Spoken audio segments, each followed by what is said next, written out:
Thank you for joining me for the 249 Marathon Project Week 9 update. In this video, I'll discuss all of Week 9 training sessions and how they went, my current state of affairs and how I'm feeling at the minute. I'll also go through all the metrics and we can see where I'm at just beyond the halfway point here in this project. As a reminder, if you do enjoy this content, I would greatly appreciate you hitting that subscribe button. Maybe you're a marathon runner yourself, maybe you're just following along for the crack. Maybe you're attempting to break 250 yourself in Valencia, who knows? But if you do enjoy this content, please do me the favor and hit that subscribe button. It doesn't cost you anything, it's just a little something you can do to help me out by putting the 249 Marathon Project in front of more people and hopefully making it a little bit more achievable for me. I just want to say also, I should have mentioned this last week or even the week before. Huge congratulations to my two athletes that ran in Berlin. John Henry, who ran a 2:49, superb effort there, John, and to Kiera Tierney, who ran 3:30. Both spectacular efforts, and both just I'm super proud of both of you. So well done there. I've got so many running in Dublin this year. Can't wait to update everybody on that. Anyway, it's not pertinent to the 249 project, but I would just like to give my congratulations to my athletes as well. I just want to discuss where I'm at and how I'm feeling at the minute. I've not experienced this kind of fatigue and this kind of lack of energy in a marathon block for quite some time now. I can't remember actually the last time, not in the last 10 or 12 marathon blocks anyway. So this has come as a bit of a surprise to me, out of left field, why I'm feeling drained and very low energy. However, let me just start by saying I'm starting to turn a corner, I believe. This past week, I had a couple of good sessions, not exactly back to where I need to be, but certainly making strides to getting there. So that's positive. A couple of really good days of getting back into my routine once again. The last couple of nights, I've been sleeping really well. I've been getting up in the morning full of energy, and that's probably the biggest indicator of how I'm feeling is how I get on in the mornings. So much better these last couple of days. But I'd also like to take this opportunity to say thank you to everybody who's offered some advice and given me some feedback and their thoughts as to why I've been feeling like that. There's a few different theories out there as to what's causing this. I think first and foremost, a lot of people have been saying that it's overtraining, or at least that's their initial reading of the situation.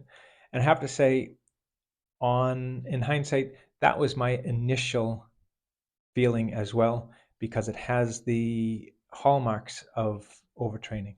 However, if you've been following along, you'll see that my average weekly miles is only 53. If you know me, if you've read any of my books, or if you've followed any of my training blocks in the past, you'll know 53 miles a week in a dedicated 16-week block is not a lot of mileage. I haven't hit anything near what I would typically do. So in addition, as always, I take rest days. I have cutback weeks. I follow all the best advice that I give to my athletes, and I can't see overtraining as being the issue. Never ruling anything out, though. One other thing that I'm going to move forward with, from a couple of people have mentioned it to me, is to keep an eye on my heart rate variability. I have looked at HRV in the past. I'm not completely up to speed with what I'm looking for as far as trends go. I do understand the basics of it, but I haven't tracked it like I would say resting heart rate. For me, resting heart rate as it comes down would be an indicator of my fitness level. I'm really looking forward to tracking HRV and seeing what that tells me, because as you probably know, I'm a real numbers nerd. Especially if you see my training log, you'll see that I'm pretty particular about tracking everything. So HRV is something I'm very interested in. So that said, thank you to everybody. Really appreciate the feedback. And one last thing to say about how I'm feeling and the rest of it is I do have a blood test booked for Friday of week 10 here. The expectation is that I will get results almost immediately. So I shouldn't have to wait too long to figure out if there's anything to worry about there. Also, I have now been supplementing with an iron supplement for the last 7 days. And that could possibly be part of the reason why I'm starting to feel a little bit more uh, like myself. I don't know. But that is also a very good possibility that I'm just a little bit low in iron. We'll see. The blood test should tell me that as well. Just straight into the sessions. Monday was a no running day. Wasn't a particularly great day as far as activity goes. I sat at my desk working on videos the whole day um, to bring you the update video from week 8. That tends to be my Monday. And so that it wasn't a particularly great day as far as nutrition goes, activity. I did get my 20-minute body weight routine done, but that was about it. Tuesday was a 6 mile or 10K hilly run. I have no problem getting a hilly run in this part of Spain. Probably any part of Spain, to be honest. You can see here I wore my Asics Nova Blast 3s. It was a slow run. Did not really have a whole lot of energy on Tuesday. Hadn't made much progress as of that point. I did get my 20-minute body weight routine done. Other than that, pretty straightforward, hilly run, tough run. Wasn't 100% feeling it on Tuesday. Nutrition was okay, not too bad. So for week 9 and even week 8, where I was kind of low energy, low motivation, it's not a really good time for focused nutrition. Or so you'll probably see that in the metrics that there were a few days in week 9 that I ate a lot more than I would have normally eaten, and on certain days the protein levels were down. um, I will put a video out at some point during this project discussing my approach to nutrition. I take a very detailed approach to nutrition, and one that I've developed over the last 10 years. It's not something that I'm kind of playing with. It's something that I do and I have done for years and years, with great results for myself. So I will do a video on my approach to nutrition at some point coming up. Wednesday was my second no running day of the week. So as I mentioned in the week 9 training sessions video, I discussed I kind of had a forced cutback week. Because I wasn't feeling great, I decided I needed to rest up a little bit more. My weekly mileage was planned at only 39 miles, which once again for me is very low. So a second rest day or second non-running day was much appreciated, and I think I got some good results from not having pushed, because as you'll see, things started to turn the corner for me. I did actually consume quite a bit on this day, as you can see. Uh, Once again, my energy levels, my motivation levels, it's not great for focused attention to the little things. And as a matter of fact, I didn't even do my 20-minute body weight routine, which is the first time in I don't know how many training blocks that I missed this 20-minute body weight routine. The reason I keep it to a 20-minute body weight routine is because it's such a small commitment in time that I generally find it very easy to get that done and fit it in at least once a day. On Wednesday, I slept very poorly the night before, and with only just over 5 hours sleep, but it was very interrupted sleep. I didn't have the energy to dedicate to a bodyweight routine. I probably did. I just didn't have the motivation, the mental freaking capacity to do it on the day. So I didn't get it done. Thursday was a really good confidence builder for me, a CB. It was a progression run. Now, I wouldn't say I nailed it 100%. However, it was the first time in probably 2.5 to 3 weeks that I felt my legs turning over, and I felt pretty good um, as I got into the session. I wouldn't say I started out strong. I My legs were certainly tired. They were just a little bit heavy. However, as I got into the session and I started picking up the pace, uh, it never really felt like a struggle until the last 3 Ks. So I set the watch to kilometers because it's more of a challenge to do a 10K progression as opposed to a 6 mile progression. And I absolutely love progression runs for so many reasons. It makes you think tactically.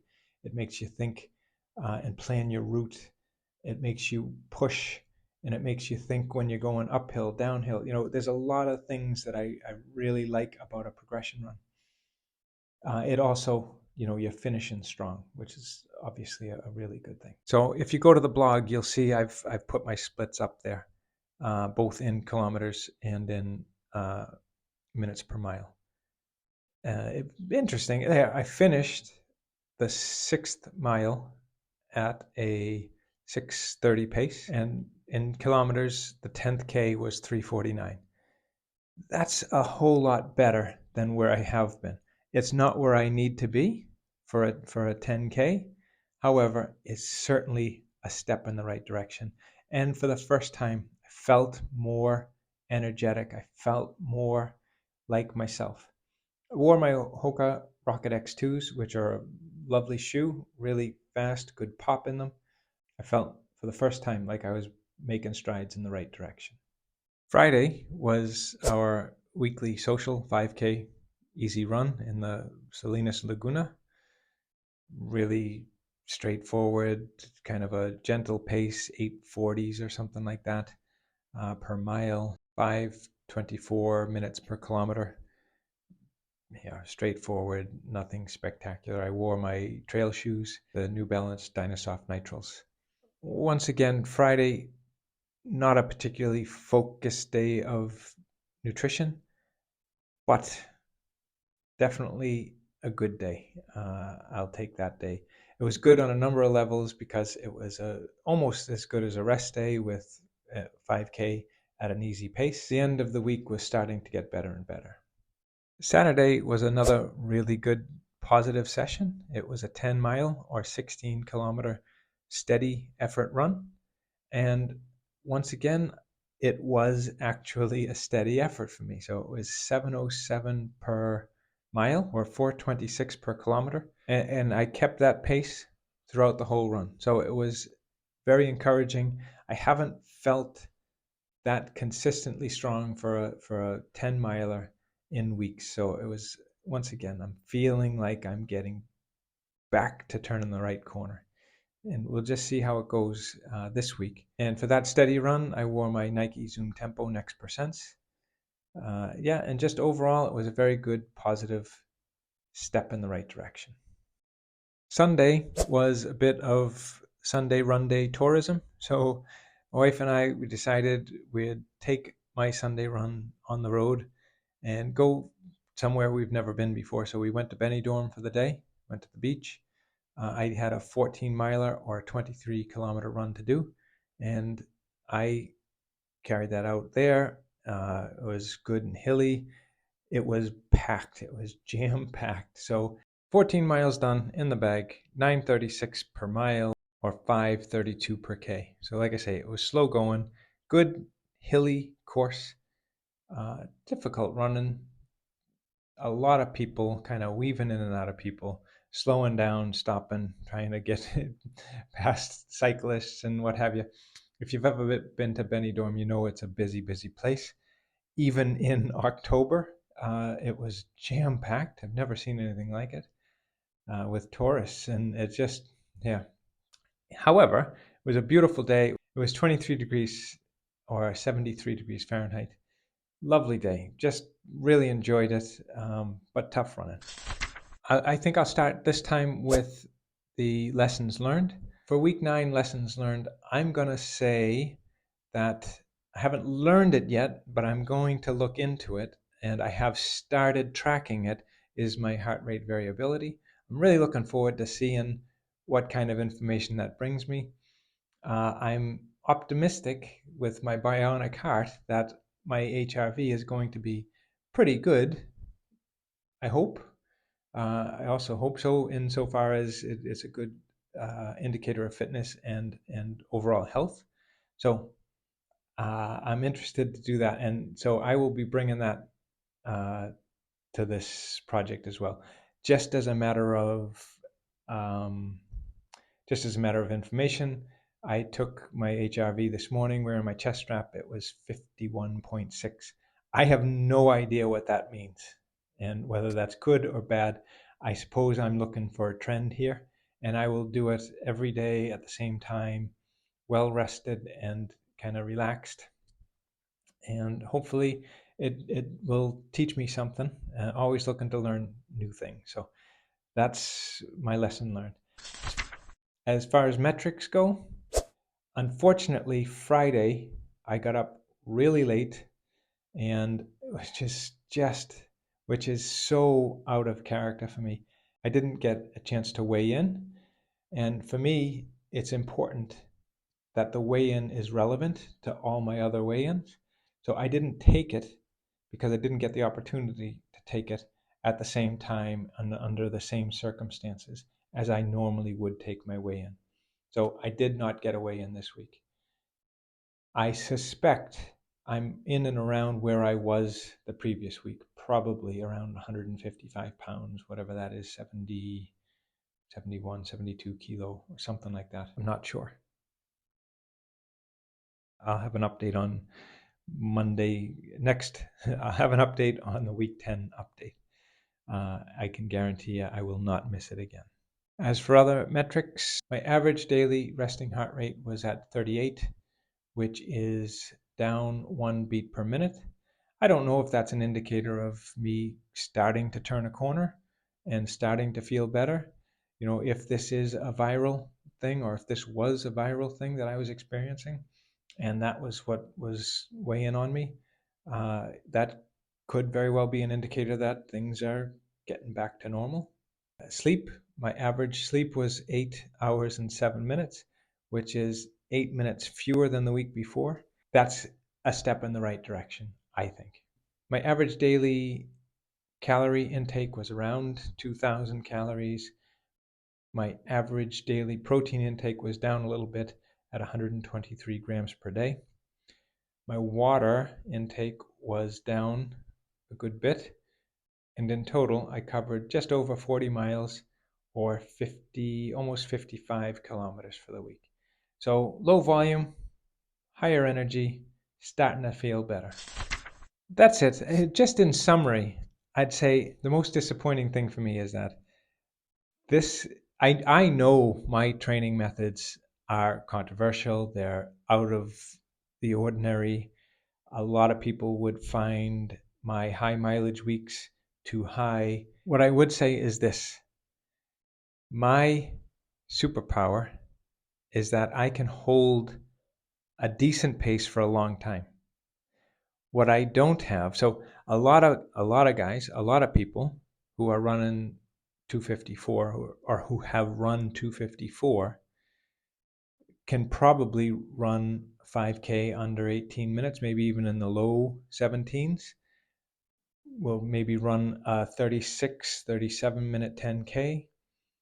I don't have that speed. I don't have that pace. Never did. My best 5K over the last, say, 3 years, 18:11. Last year I ran a 18:12, I think. Uh, my best 10K is probably, I don't even know, it's been so long, probably in the high 38s.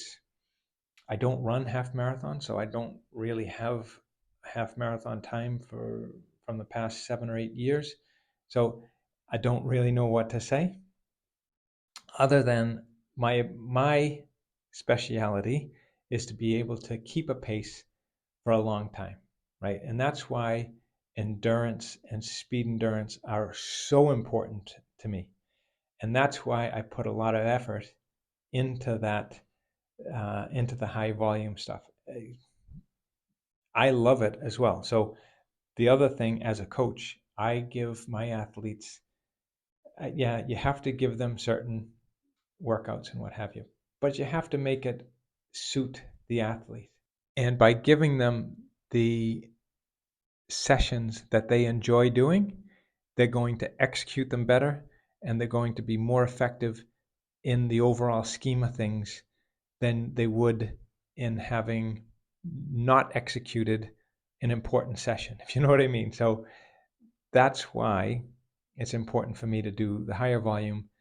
I enjoy it. I love going for a 20 miler. I love going for a 30 miler. As a matter of fact, I will probably do a 50K in this training block.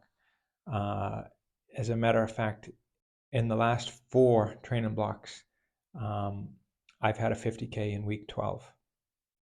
It's just what I like to do, and it gives me that solid base to help me keep my pace into that 2.5 hour mark where a lot of people are starting to feel that fatigue. I feel like I can kind of hang in there and do the hard thing, hold on to my pace, and just get the hard work done, right? So that's my theory on volume, and that's personal to me. I wouldn't give these types of sessions to other athletes unless it was relevant to them. Okay. Um, However, that said, I haven't hit any of my hard weeks yet, and those hopefully will come. Okay, enough about that. You'll see where I get to this week, and I'm really hopeful that it's going to be just a solid week of training. And I will update you on Friday with the week 11 sessions. All right, have a great week and happy running.